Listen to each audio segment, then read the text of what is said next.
Use பண்ணது எல்லாமே original teakwood. Polish quality நீங்க பாருங்க, பார்த்தாலே தரமா இருக்கும். அதே மாதிரி இது எல்லாமே நம்மளோட ஓன் ப்ரொடக்ஷன் தான். நீங்க அப்படியே இங்க பாத்தீங்கன்னா ஃபேக்டரி இருக்கும். அதே மாதிரி சோஃபா பாருங்க, இங்க ஒரு சோஃபா இருக்கு.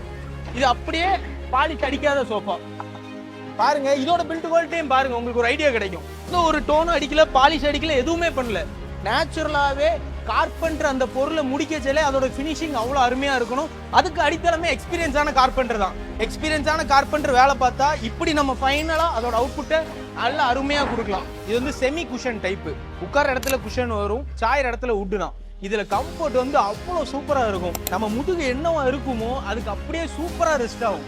அப்படியே ஒரு ரிலாக்ஸா இருக்கும். சைடு வியூல பாருங்க, பாக்குறதுக்கு செம சாலிடா இருக்கும். ஒரு ரீப்பரையுமே மோல்டு பண்ணியிருக்கோம் பாத்தீங்களா? மோல்டிங் உங்களுக்கு தெரியுதா?